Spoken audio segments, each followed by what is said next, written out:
el 30% ni siquiera puede ahorrar porque vive al día. ¿Y para qué van a usar su crédito cuando lo tengan? La primera respuesta, para pagar deudas.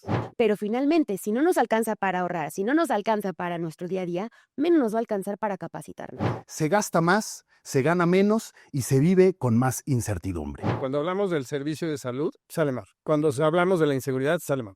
Cuando hablamos de la economía, sale mal. Estamos hablando de 32.7 millones de personas que fueron a tocar algún lugar y no consiguieron empleo, que no pueden dejar de trabajar un solo día de su vida porque se quedan sin comer. Esto es Noche de Jueves, Noche de Research Lab.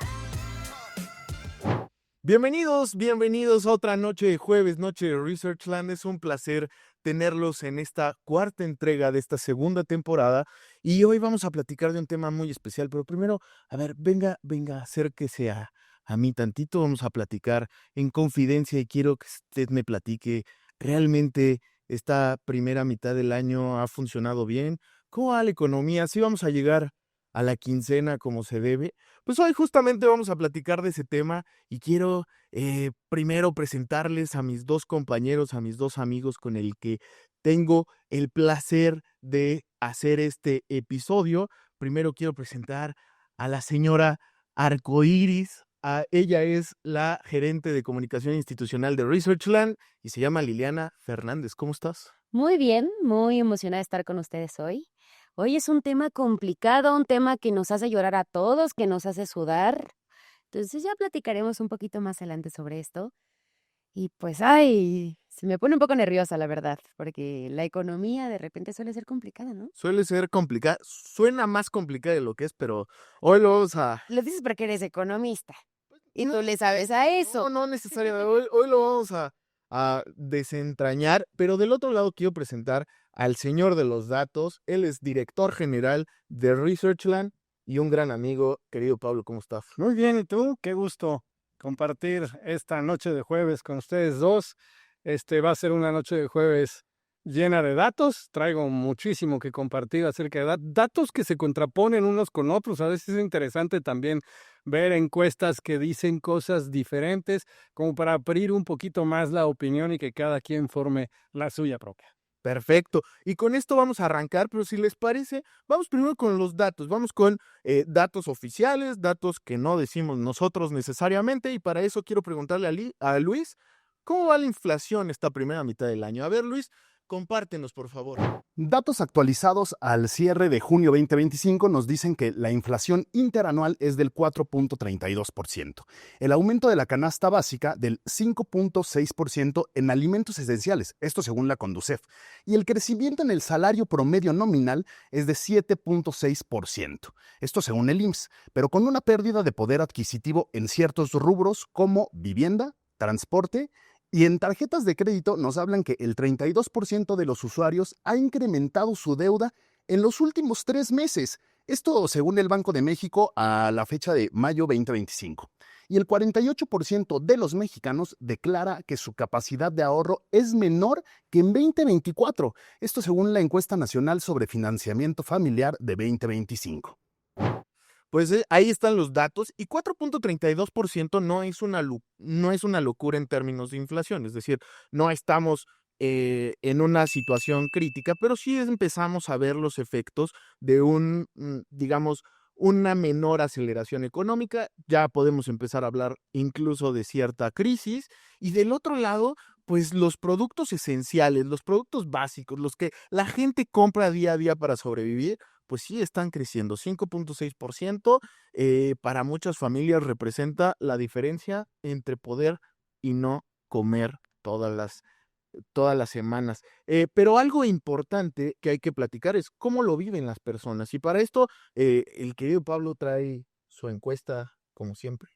Sí, vamos a hablar acerca de la encuesta, porque aquí es donde empiezan un poquito las contradicciones, ¿no? Ves este ambiente, en primer lugar, un ambiente muy volátil, ¿no? Muy volátil, no solamente en México, es un ambiente volátil en México y en el mundo. Trump se levanta cada mañana, avienta un tuitazo y entonces nos pone a temblar a todos acerca de lo que vaya a pasar o no con los aranceles. acerca de lo que vaya a pasar en su relación comercial con el mundo, pero básicamente en su relación comercial con México, que es la que más nos afecta directamente a los mexicanos, porque puede causar inflación, porque puede causar un montón de cosas, ¿no? Entonces, digamos, el ambiente de entrada es volátil.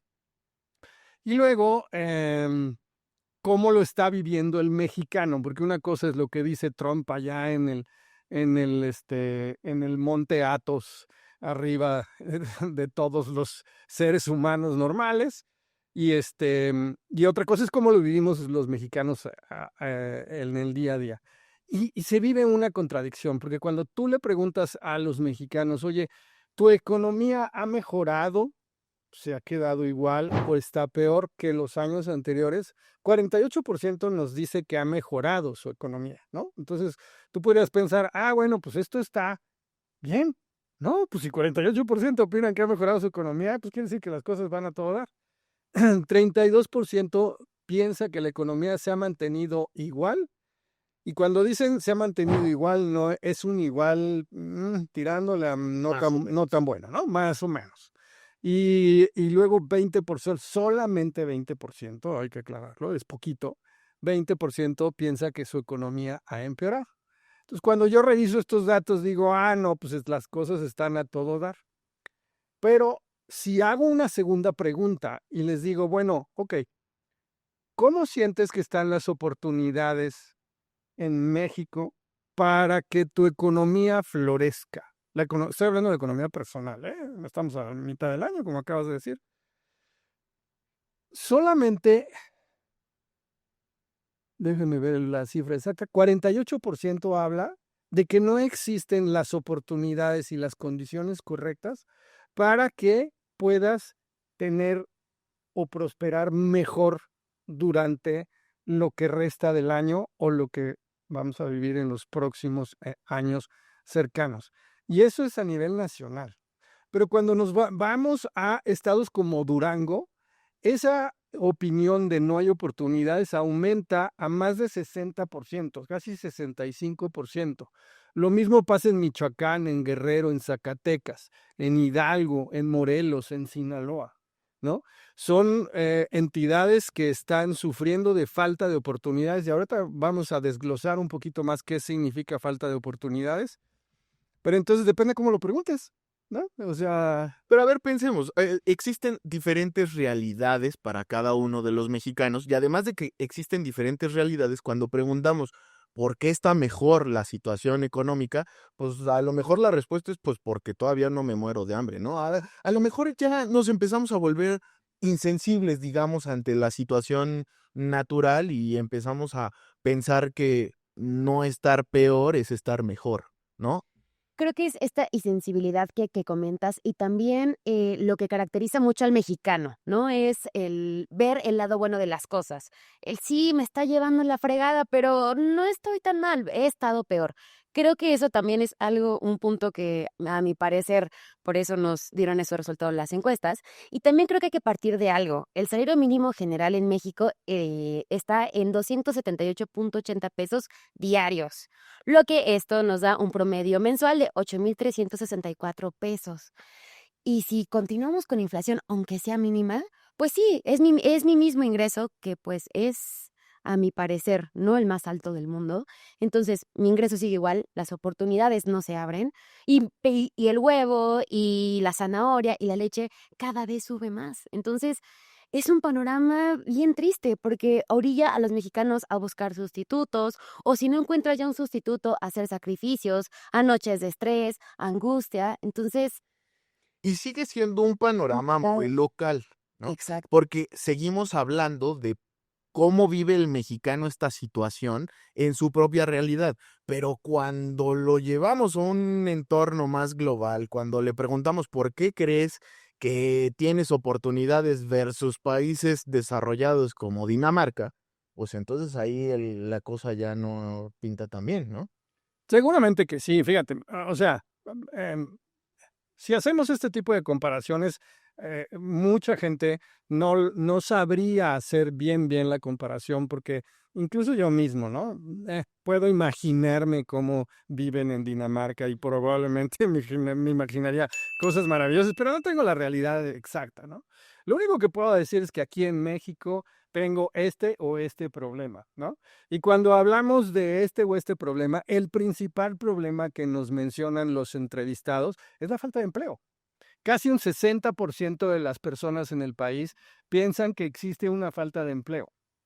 Incluso cuando nos vamos a ciertos estados como Durango, San Luis Potosí, Yucatán, Zacatecas, Coahuila, Chihuahua y Veracruz, esa opinión sube a más del 70%, o sea, más del 70% de las personas que viven en estos estados hablan de que hay una falta de empleos, cuando menos empleos suficientemente bien pagados como para que pueda yo vivir dignamente y no tenga que, por ejemplo, irme a otros países a buscar oportunidades, ¿no?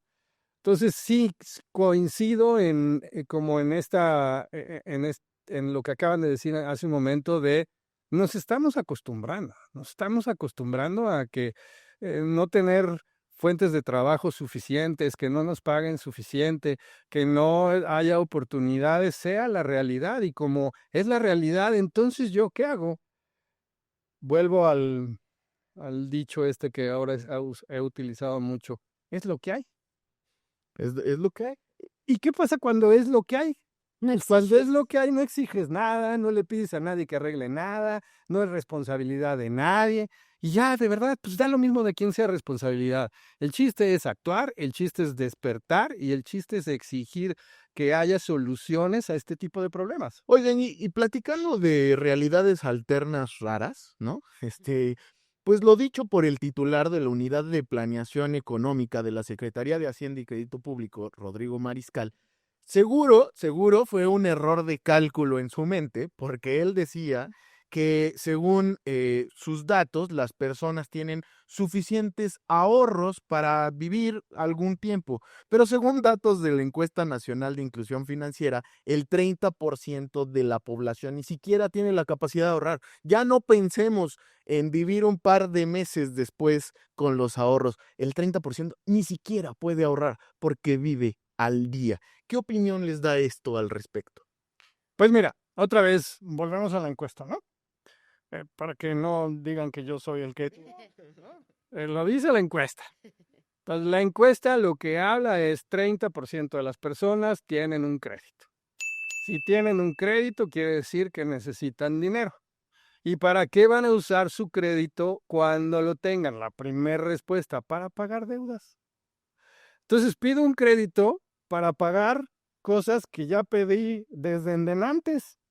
Imposible que yo tenga ahorros. No hay manera, pues es que vivo todo el tiempo pidiendo cosas para pagar las que ya pedí antes. Eso es lo que está diciendo claramente la encuesta. Entonces, sí, me descuadra brutalmente el que digan que 30% de las se puede ahorrar en la gran mayoría de los mexicanos. No, pues la verdad es que no, vivimos al día. En una proporción importante, vivimos endeudados en una proporción importante y pedimos prestado para pagar las deudas, por lo tanto no estamos generando más riqueza, simplemente nos estamos endeudando más. Poquito que no tenemos esa educación financiera y poquito que también se está apretando la cosa y cada vez es más difícil vivir. ¿Cómo tú vives este ahorro, Lili? Pues es complicado. Creo que personalmente un mexicano, una educación financiera está un poco deficiente y lo hablo por mí. Creo que sí solicitamos créditos, solicitamos apoyos, pero realmente comprendemos qué es lo que implica solicitar un préstamo. Sabemos las tasas de interés, sabemos los riesgos que implica no pagar mi mensualidad.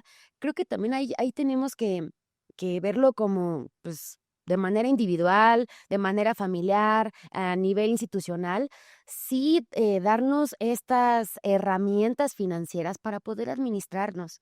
Si bien dependemos de un ingreso algo limitado, algo apretado, pero bueno, encontrar estas alternativas, si tenemos la mínima oportunidad de ahorrarlo, hacerlo de la manera correcta, hacerlo con estas formas que realmente nos traigan beneficios.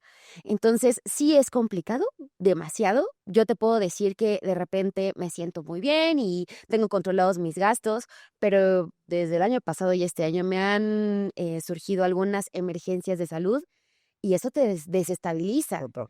Entonces, honestamente, sí fue hacer un ligero, bueno, no un ligero, un gran sacrificio en decir, bueno, tengo el servicio pues de salud público, pero es una urgencia y me estoy muriendo, hay que agarrarnos el cinturón y nos vamos a un privado. Entonces, son alternativas, como le decía hace ratito, es buscar cómo adaptarte, buscar una manera diferente para que tú o tu familiar estén bien, pero ¿qué implica, no? No, Entonces, así es muy complicado. y como la tuya hay 1 millón de historias así, ¿no? O sea, Tuviste que ir al privado porque el público no funciona.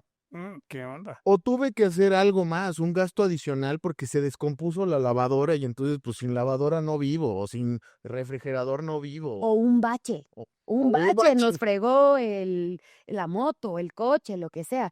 Es un mundo de posibilidades y de factores que nos llegan a afectar, pues, nuestro ingreso, nuestro poquito ingreso, ¿no? Ahora, lo que sí te puedo decir es que la mujer mexicana es un genio, Sí. de verdad es un genio financiero, porque con estos 8,000 y cacho pesos de los cuales estás hablando, vive una familia y vive una familia grande.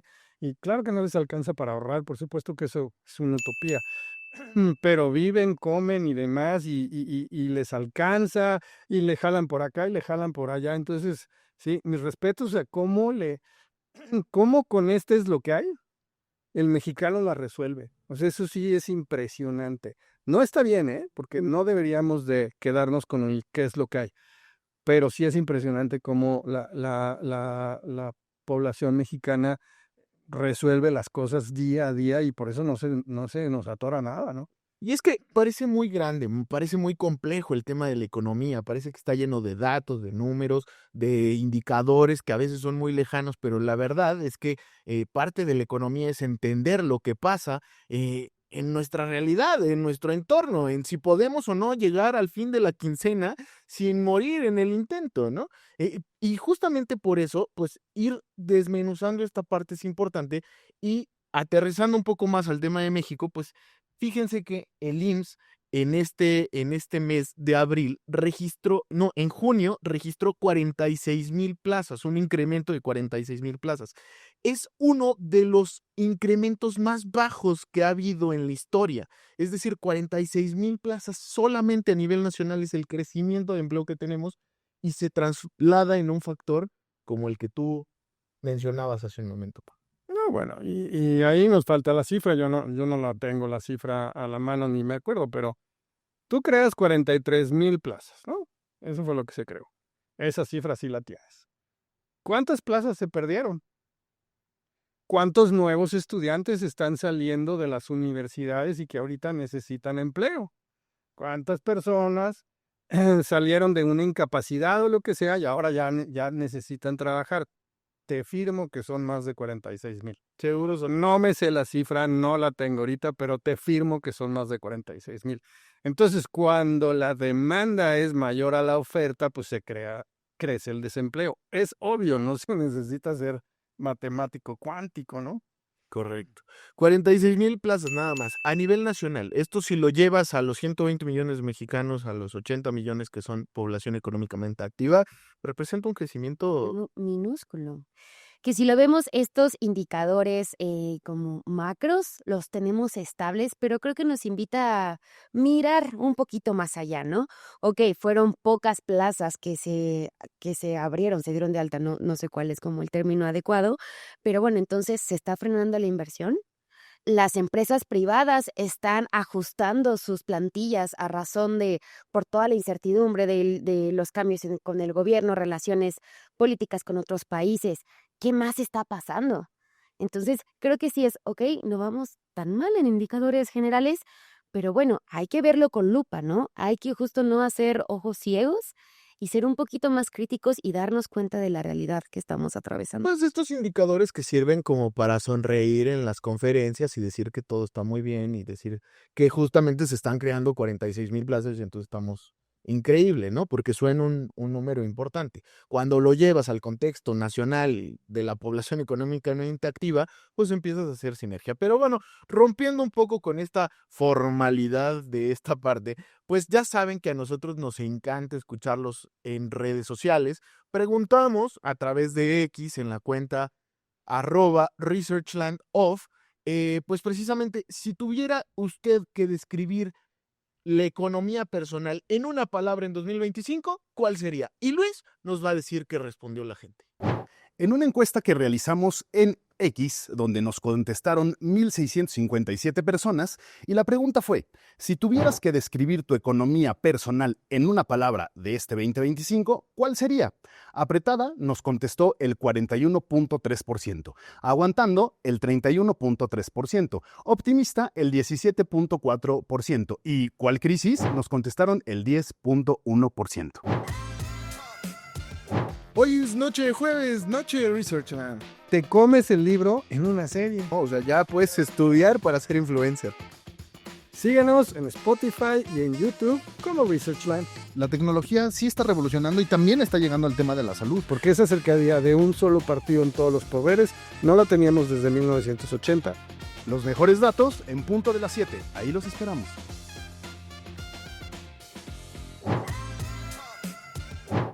Y entonces cuando empezamos a preguntarle a la gente cómo está su economía en una palabra, pues el 41.3 nos dice apretado. Y entonces ya empieza a haber estas contradicciones con lo que decías, Pablo. Entonces, ¿sí está apretado, no está apretado?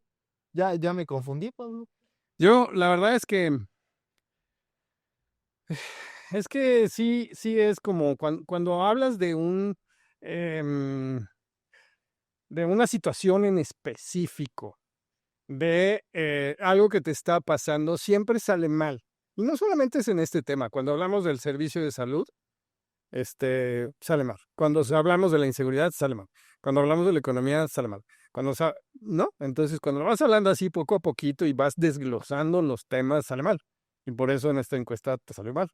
Pero cuando les preguntas en general cómo va la cosa, todo está padrísimo, ¿no? Entonces ahí es donde dices, ¿cómo todo está padrísimo? Y tienes una aprobación del 70%, que sí es cierto, la aprobación del 70%, para los que digan que no es cierto, sí es cierto. ¿Cómo puedes tener una aprobación del 70% cuando vas desglosando los temas dices, pues entonces no está todo tan bien, ¿no? ¿No que estaba todo tan chido? Y volvemos a este tema de la insensibilidad a la realidad actual. Es correcto, Entonces, ese es el problema. no estamos tan mal porque pues sigo teniendo una fuente de ingreso tal vez, aunque no la que yo quisiera, pero sigo teniendo. O me pagan poquito, pero pues algo me pagan. Pero más es vanidad, más es vanidad. Exacto, tener más no está chido. Ya no está chido. Pero ahora, si pensamos en el otro lado de la economía, pues existen, según a cortes de abril de 2025, 32.7 millones de personas que viven en la informalidad. Y esto equivale al 54.7% de la población económicamente activa o ocupada, ¿no? Estamos hablando de 32.7 millones de personas que fueron a tocar algún lugar y no consiguieron empleo, que no pueden dejar de trabajar un solo día de su vida porque se quedan sin comer. Claro. Es terrible. A ver, hay mucha gente que critica a la informalidad en México porque no pagan impuestos, porque no sé qué. Yo no defiendo el tema de la informalidad, pero sí defiendo el que estas personas están buscándose una forma de vivir, no encontraron seguramente otra forma que fuera a través del gobierno, porque abrir una empresa les costó mucho trabajo, les implicaba trámites o papeles que no tenían o cualquier cosa, y entonces resolvieron. Y tenían que resolver, porque si no resolvían, no comían. Entonces, insisto, no estoy de acuerdo con la informalidad, pero la entiendo perfectamente bien y admiro a estas personas que resuelven y que sacan adelante a sus familias, aunque sea con esto que pues no está bien, digamos, legalmente no es lo correcto, todos deberíamos de pagar impuestos, etcétera, pero pues es que si no hay manera de resolver, pues yo resuelvo, ¿no? Y es que son 32.7 millones de trabajadores, pero 32.7 millones de familias que si no salen a trabajar estas personas no comen.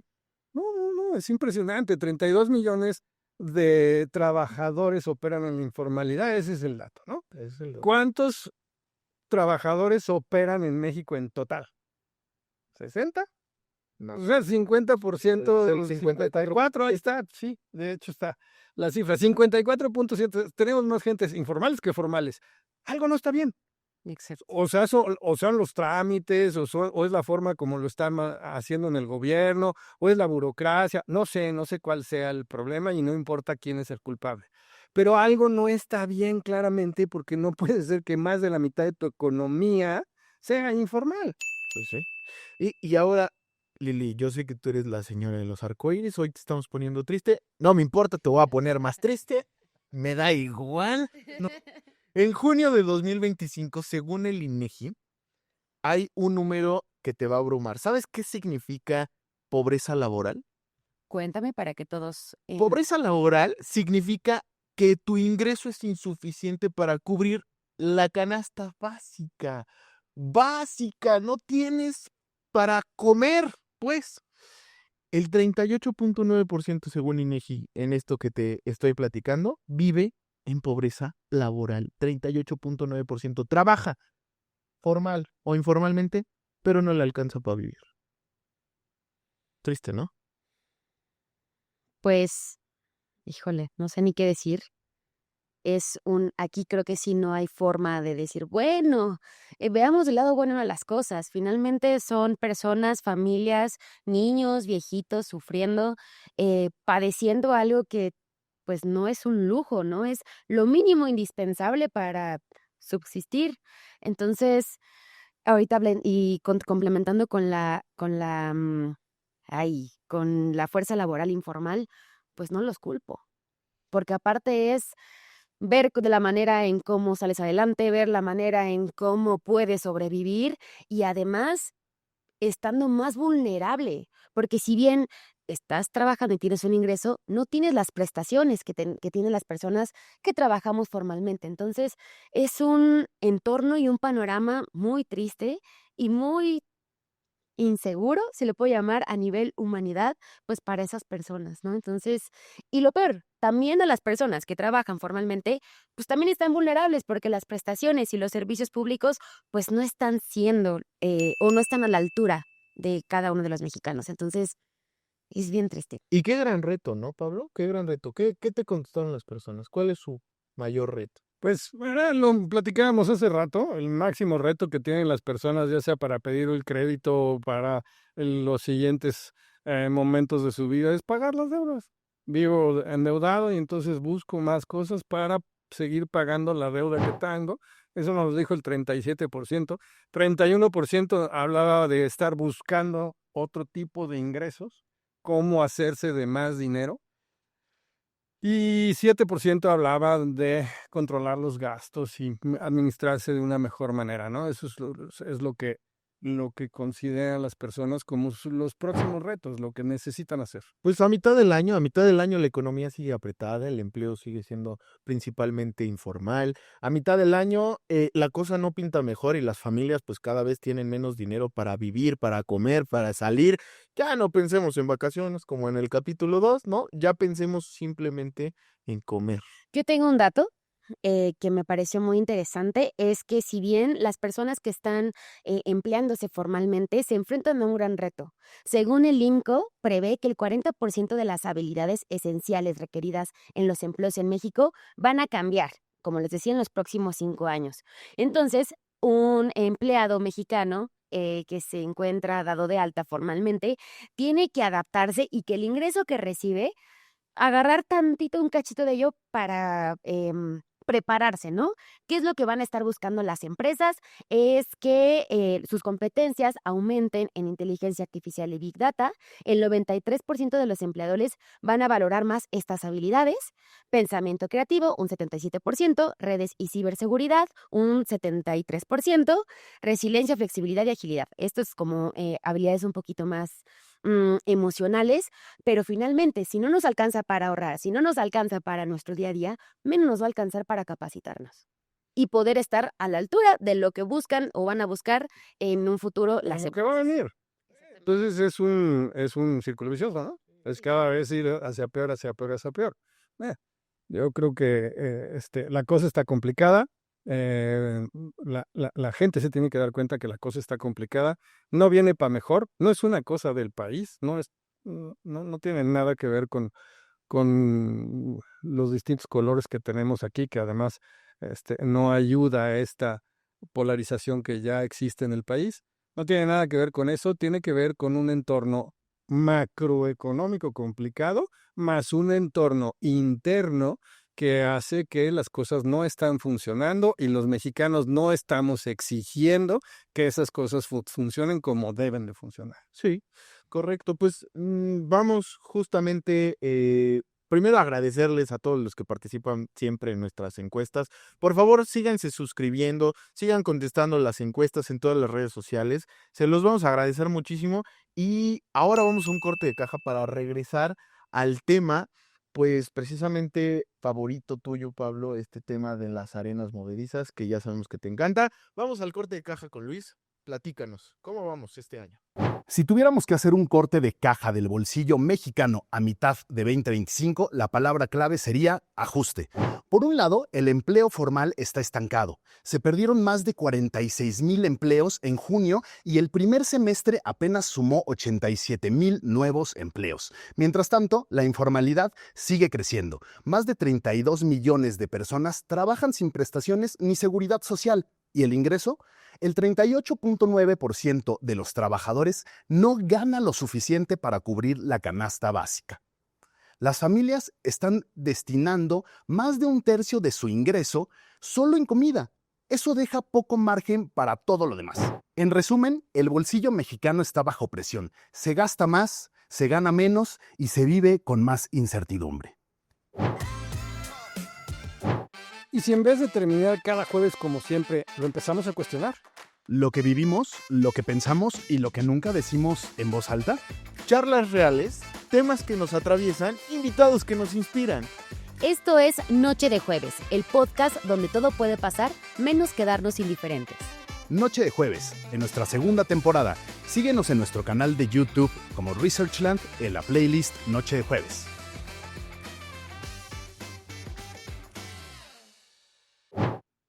Pues ahí el corte de caja de la economía a mitad del año. Oye, y ahora sí vamos a entrar a esta sección de arenas movedizas y le voy a pedir un favor, suscríbase a nuestro canal porque me encantaría que nos dejara como comentarios qué preguntas quieren que le hagamos a Pablo, a Lili, a nuestros invitados, porque de pronto yo me aloco con las preguntas. Hoy no va a ser algo tan extremo, Pablo, te lo prometo. Ya, a ver, imagino. Es que lo que no sabes es que busca sus libros de la universidad y busca... voy a preguntar esto. Sí. Así, ya lo he cachado. La de la tesis del profesor Sangrón, que esa. Según el compendio de economía... No, a ver, la primera pregunta es, ¿estamos viviendo una nueva normalidad de bolsillos ajustados, Pablo? No, yo creo que esta así nueva, no. Bolsillos ajustados, sí. Yo creo que los bolsillos ajustados en este país desafortunadamente tienen ya muchos años.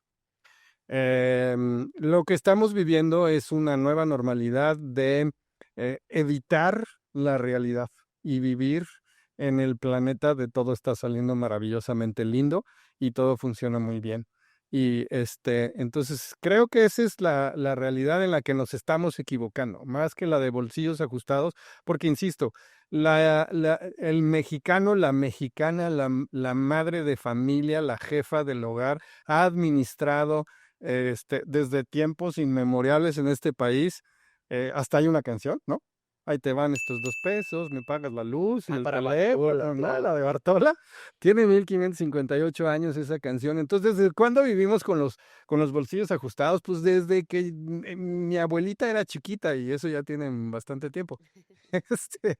Pero más bien es una normalidad en la que nos estamos acostumbrando pues es lo que hay, no podemos hacer nada y sigamos trabajando como tal. Y mientras tanto opinamos que todo funciona a todo dar y esa es la que es más peligrosa, porque esa es la que nos va a llevar a no resolver nada de lo que está pasando ahorita. Muy bien, muchas gracias, Pablo, por esa respuesta. Vamos contigo, Lili, que pensé esta pregunta justo para ti, porque sabemos que eres unicornios y corazones. Entonces, ¿es realista esperar que mejore el poder adquisitivo más y sobre todo pensar en que va a mejorar la desigualdad en este país? Pues realista, ¿no? Esperanzador, sí. Creo que en algún momento puede mejorar el poder adquisitivo. Obviamente no va a ser automático ni va a ser parejo para todos, eso es un hecho. Sí se han hecho avances, por ejemplo, ¿no? El aumento al salario mínimo, pero híjole, tiene que ser avances integrales, como lo comentábamos hace rato. Entonces, confío en que en algún momento va a pasar, pero creo que tiene que ser con una visión muy integral para que justo las mejoras aquí te ayude acá y no afecte acá.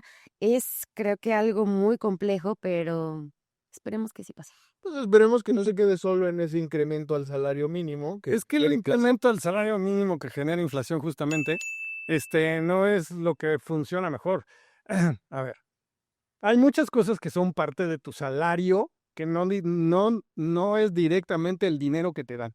Y es, por ejemplo, tener un sistema de salud en el cual yo no tenga que pagar si me enfermo un médico privado, porque sé que tengo este respaldo del sistema de salud.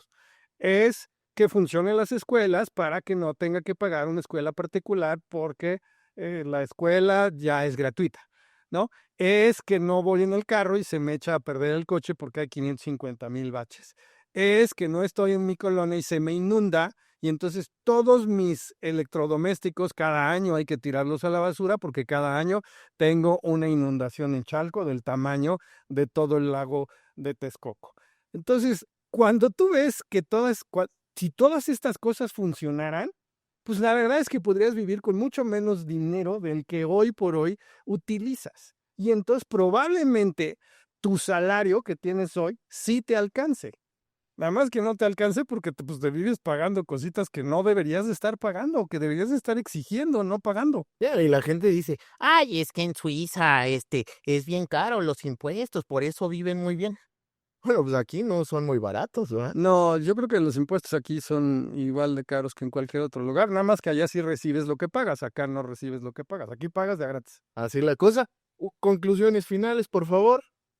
Lo que acabo de decir hace un momento de Terabecdo, ¿no? O sea, si no mejoramos toda esta infraestructura que depende del gobierno y que hace que tu ingreso en automático aumenta porque no tienes que gastar en todas estas cosas que te debería de proveer el gobierno con tus simples impuestos, no vamos a mejorar ni a ser menos desiguales, ni se va a equilibrar la cosa, ni nos vamos a volver todos clase media, no es cierto. Desafortunadamente no es cierto si no se mejoran toda esta clase de infraestructura. Dele. Pues complementando un poquito lo de Pablo, creo que el secreto puede estar en políticas públicas que incluyan a todos, que subsanen todas estas dolencias que actualmente vivimos. Obviamente no va a ser fácil, creo que no se cambia de un sexenio a otro. Pero si todos cooperamos, si las personas que están en esos puestos le piensan un poquito más y ven por todos nosotros, pues creo que se pueden hacer grandes cambios. Algo que sí es de admirar y de aplaudir es cómo hacen todos los mexicanos para salir todos los días con condiciones climatológicas, como le decía Pablo hace rato, con inundaciones y así tú aún así ves a las personas chambeando, luchando día con día por sacar a su familia adelante. Es algo de admirar. Qué triste que tengamos que lidiar con todas estas deficiencias, pero pues solamente demuestra que los mexicanos somos muy fregones y pues espero que en algún momento seamos fregones en otras cosas y no en cómo estirar el dinero, cómo sobrevivir y cómo pues hacer para no morir día con día, ¿no? Pues escríbanle al señor Pablo Levy a través de su cuenta de ex @yo Pablo Levy en todos lados. Ahí podrán darnos sus opiniones también en @researchland oficial. Y pues gracias a los dos por haber estado esta noche de jueves aquí. Gracias. Pues le recuerdo, hicimos una radiografía del bolsillo mexicano, este corte de la mitad del año, y nos dimos cuenta que no nada más está en los datos oficiales, sino que además la opinión de los mexicanos nos lleva a pensar que va a ser un año complicado, un año apretado, un año de retos, pero que seguramente seguiremos pues subsistiendo y existiendo, pero tenemos que exigir muchísimo más. Le agradezco como cada semana el favor de su atención. Nos vemos en la próxima. Esto fue Noche de Jueves, Noche de Researchland. Esto fue Noche de Jueves, Noche de Research Lab. Esta es una producción de House of Films.